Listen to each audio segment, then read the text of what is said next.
नमस्कार दोस्तों, जैसा कि आप जानते हैं कि लोकसभा इलेक्शन 2024 शुरू हो चुका है। तो आज हम बात करने जा रहे हैं बीजेपी की कितनी सीट आएँगी 2024 के इलेक्शन में। 2019 में बीजेपी को 303 सीटें आई थी, तो क्या इस बार ये सीटें बढ़ने जा रही हैं, घटने? ये हम एक स्टेट वाइज़ बात करेंगे सारे स्टेट्स के लिए। तो सबसे पहले हम 2019 में देखते हैं जहाँ पर बीजेपी को 303 सीटें आई थी और इस बार हर स्टेट में कितनी सीटें घट या बढ़ रही हैं। सबसे पहले आंध्र प्रदेश में देखेंगे, जहाँ पर पिछली बार बीजेपी को 0 सीट आई थी और इस बार लगभग 3 सीट आने की संभावना है बीजेपी की आंध्र प्रदेश में। उसके बाद आ जाते हैं आसाम में, जहाँ पर पिछली बार बीजेपी को 9 सीट आई थी और इस बार लगभग 1 सीट बढ़ सकती है इनकी और कम से कम 10 सीट बीजेपी की आ सकती है। इसके बाद आते हैं बिहार में। बिहार में पिछली बार बीजेपी की 17 सीटें आई थी और इस बार भी लगभग वही 17 सीटें आने की संभावना है या फिर 1-2 सीटें घट भी सकती हैं। इसके बाद बात करते हैं छत्तीसगढ़ की, जहाँ पर बीजेपी की पिछली बार 9 सीटें आई थी, इस बार 1 या 2 सीटें बढ़ सकती हैं और 11 या 10 सीटें बीजेपी की आ सकती हैं। इसके बाद आते हैं दिल्ली में। दिल्ली में पिछली बार बीजेपी की 7 सीटें आई थी और इस बार भी लगभग सेम रिज़ल्ट रहने की संभावना है, 7 सीटें ही बीजेपी की आ सकती हैं दिल्ली में। और आते हैं गुजरात में। गुजरात में 2014 और 2019 में भी 26 सीटें आई थी और इस बार भी 26 सीटें आएँगी, यहाँ पर कोई चेंज नहीं होने जा रहा है, ऐसा लगता है। हरियाणा में आ जाते हैं। हरियाणा में 2019 में बीजेपी की 10 सीटें आई थी, लेकिन इस बार 1 सीट रोहतक की जो कि कम हो सकती है और 9 सीटें बीजेपी की आ सकती हैं। इसके बाद आ जाते हैं हिमाचल प्रदेश में। हिमाचल में बीजेपी की 4 सीटें आई थी, 4 की चारों इस बार भी आ सकती हैं, ऐसी संभावना है, या 1 सीट भी घटनी नहीं जा रही है यहाँ पर। जम्मू कश्मीर पे आ जाते हैं। पिछली बार बीजेपी की लद्दाख को मिलाकर 3 सीटें आई थी, इस बार लद्दाख की सीट शायद बीजेपी खो सकती है और बीजेपी टोटल 2 सीट जीत सकती है यहाँ पर। इसके बाद आते हैं झारखंड में, जहाँ पिछली बार बीजेपी की खुद की 11 सीटें आई थी अकेले, इस बार 1 सीट बढ़ के 12 हो सकती है और बाकी वैसा ही लगभग रहना है।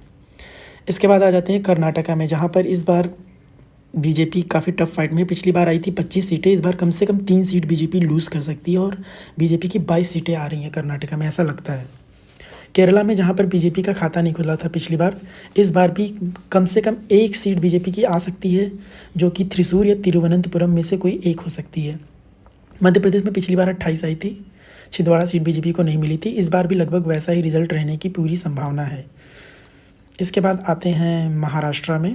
महाराष्ट्र में पिछली बार बीजेपी को अपने आप 23 सीट मिली थी, इस बार बीजेपी थोड़ी ज़्यादा सीटें लड़ रही है, तो 1-2 सीट उसमें बढ़ने की संभावना है, तो 25 सीटें कम से कम आ सकती हैं बीजेपी की। उड़ीसा की बात करें तो पिछली बार बीजेपी की 8 सीटें आई थी, इस बार 3-4 सीटें बीजेपी गेन कर रही है और कम से कम 12 सीट बीजेपी की आ रही है। रही बात अगले स्टेट पंजाब की, पंजाब में पिछली बार बीजेपी को सिर्फ 2 सीट आई थी, इस बार कम से कम 1 सीट गेन कर सकती है। अब वो अमृतसर की होगी या लुधियाना की होगी या जालंधर की होगी, ये देखना पड़ेगा।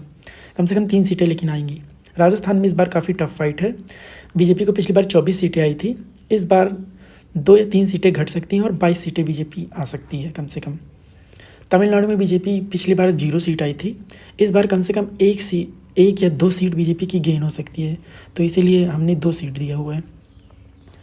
तेलंगाना में पिछली बार बीजेपी की 4 सीटें आई थी, इस बार बीजेपी काफ़ी अच्छा करेगी और कम से कम 7 सीट बीजेपी जीत सकती है तेलंगाना में।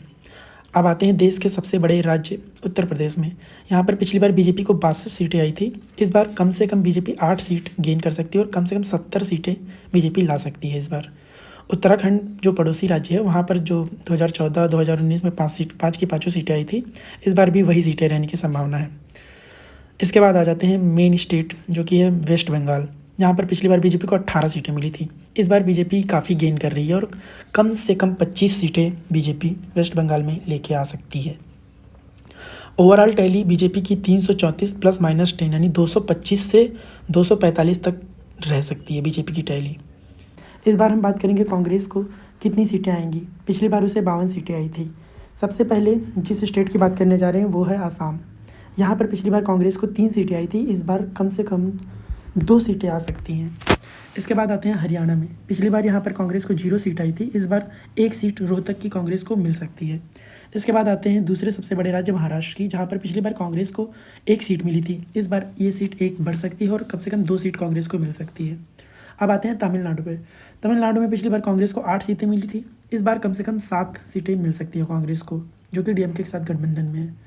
राजस्थान की बात करें तो यहाँ पर पिछली बार कांग्रेस को कोई सीट नहीं मिली थी, इस बार कम से कम 2 सीटें राजस्थान में कांग्रेस को मिल सकती हैं। उसके बाद आ जाते हैं मध्य प्रदेश में। पिछली बार 1 सीट मिली थी कांग्रेस को, इस बार भी 1 सीट मिलने की संभावना है, वो कि छिंदवाड़ा है। और आते हैं गोवा पे। गोवा में पिछली बार कांग्रेस को 1 सीट मिली थी साउथ गोवा की, इस बार भी वो सीट कांग्रेस को मिलती हुई दिखाई दे रही है। आते हैं छत्तीसगढ़ पे। छत्तीसगढ़ में पिछली बार कांग्रेस को 2 सीट मिली थी, इस बार 1 घटकर सिर्फ 1 सीट रह सकती है कांग्रेस की। बिहार में आते हैं, तो बिहार में पिछली बार कांग्रेस को 1 सीट मिली थी किशनगंज की, इस बार भी लगभग वही सीट कांग्रेस को मिलने की संभावना है और कोई बढ़ती हुई दिख नहीं रही है। कर्नाटका में कांग्रेस को काफ़ी गेन होने की संभावना है। 1 सीट मिली थी पिछली बार 2019 में, इस बार कम से कम कांग्रेस 4 सीट जीत सकती है। अब आ जाते हैं दक्षिण के राज्य केरला में। पिछली बार 15 सीट मिली थी कांग्रेस को, इस बार कांग्रेस को कम से कम 14 सीटें मिलती हुई दिखाई दे रही हैं। अब आते हैं उत्तर भारत के राज्य पंजाब में। पिछली बार कांग्रेस ने बहुत अच्छा प्रदर्शन किया था, 8 सीट मिली थी कांग्रेस को यहाँ पर। इस बार आम आदमी पार्टी काफ़ी अच्छा प्रदर्शन करेगी और कांग्रेस को 8 से घटकर कम से कम 3 या 4 सीटें मिल सकती हैं पंजाब में। मेघालय की बात करें तो यहाँ पर कांग्रेस को 1 सीट मिली थी, इस बार भी वही सीट रहने की संभावना है। ऑल ओवर इंडिया में टोटल देखें तो पिछली बार 52 सीट थी, इस बार भी 52 या 51 सीट कांग्रेस रह सकती है। बहुत ज़्यादा होगा तो 55 तक जा सकती है। धन्यवाद।